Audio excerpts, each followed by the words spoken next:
Hey everybody, it's David. Welcome or welcome back to Cross Fitness, helping men and women get in the best spiritual shape of their lives, one workout at a time. Quick thought in this video that I'm calling Humanity 2.0. Humanity 2.0. What is that? Well, actually, that's the vision of globalists around the world. I've been listening to the Tipping Point podcast by Jimmy Evans, one of my top 3 podcasts. Encourage you to check out Tipping Point, Jimmy Evans. But in it, he was interviewing a pastor, Pastor Billy Crone, Sunrise Bible Church in Las Vegas, about a new book he's released on this subject.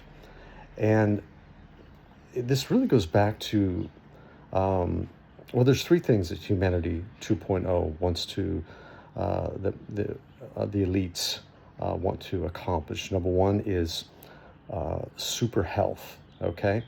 By manipulating the DNA, the CRISPR technology, chips, things like that, intermingling with men to make some type of hybrid. It's called transhumanism is the general term over that. But you'll have super health, and diseases will be something of the past, have become obsolete, and your body will be constantly monitored, and you'll have super health. The second is with that, by the way, comes super abilities, to be able to run like as fast as a horse, that kind of thing. The second thing is super intellect, super intelligence. Right now, to be a genius, your IQ is about 160. And they're forecasting that in Humanity 2.0, Human 2.0, it can be around 1,000, okay? This is incomprehensible, right? And they just, download the internet, and then you can upload the whole contents of your brain to the internet and have avatars and,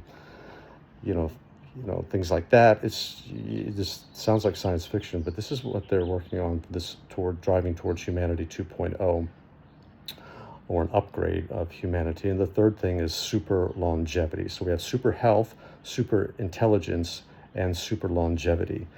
And this is the goal. I mean, it's written in manifestos and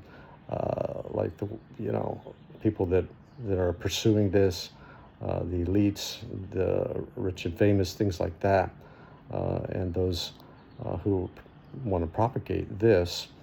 And this goes all the way back to Genesis chapter 6, believe it or not.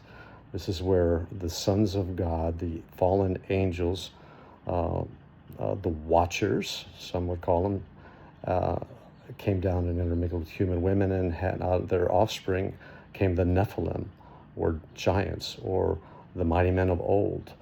And this was a hybridization of mankind in order to pollute and dilute the seed of the woman, Genesis chapter 3, verse 15, which was the first messianic promise in the book of Genesis. And the devil says, we can't do that. We've got to pollute this seed. And so the Watchers came down, and here we had the Nephilim, the giants.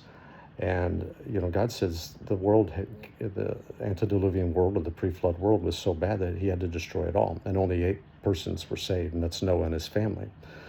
Okay, and we see these again appear in a second incursion, the angels, after the flood, because in the promised land, Joshua's having to fight giants. Remember that? Remember Goliath, his brothers? They're right there. Og, king of Bashan, Sihon, king of the Amorites. Those were Nephilim. Those were giants, 13 feet long bed and all that stuff. So what am I saying here? I'm saying that, the devil knows that Jesus is coming, and he's doing his best to provide, an earth suit, a biosuit, Pastor Billy Crone says, for the demonic realm. They're disembodied spirits, right? They need a spirit to possess. They call it in the occult walk-ins, where they walk in to a human being and take over, or they need this human 2.0 thing to come to set up a society and a culture that is familiar with this Humanity 2.0 thing, as if it's a good thing, and to improve upon what God has made, and to just take control of our health, our intellect, and our lifespan, and really to put a situation in place where, um, you know, where when the rapture of the church occurs, and let's say 1 billion people disappear off the planet Earth, that the great deception will be that this is an alien kind of takeover. They're pre-planted here, and and they're walking around, and they have the explanation that these people that are left, it's a good thing. Now we can enter into a new age and have unity and harmony, one world government, one world religion, and one world economy.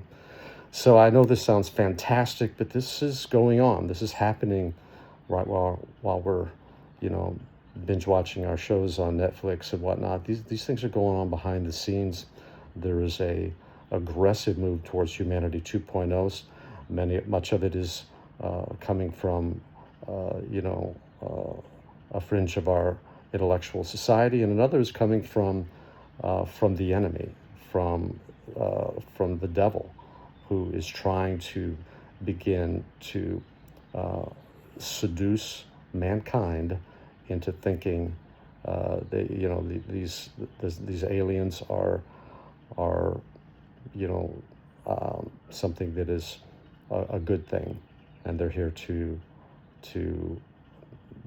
help us in a congenial way. So anyway, I know that's a lot, but I was just thinking after I listened to the podcast about humanity 2.0 and just stitching this together from Genesis 6 all the way forward to the second coming of Christ. And it's fascinating, everybody. Check out the Tipping Point podcast to learn more about interesting things like that as Bible prophecy is coming to pass in front of our eyes, just in real time, with the war in Iran, what's happening there, and on around the world as it relates to Israel. It's happening, everybody. We need to look up, for our redemption draws up nigh. All right, for now, I'm David, your virtual mentor, reminding you that I'm always for you, never against you. Fun stuff to talk about. God bless. Take care.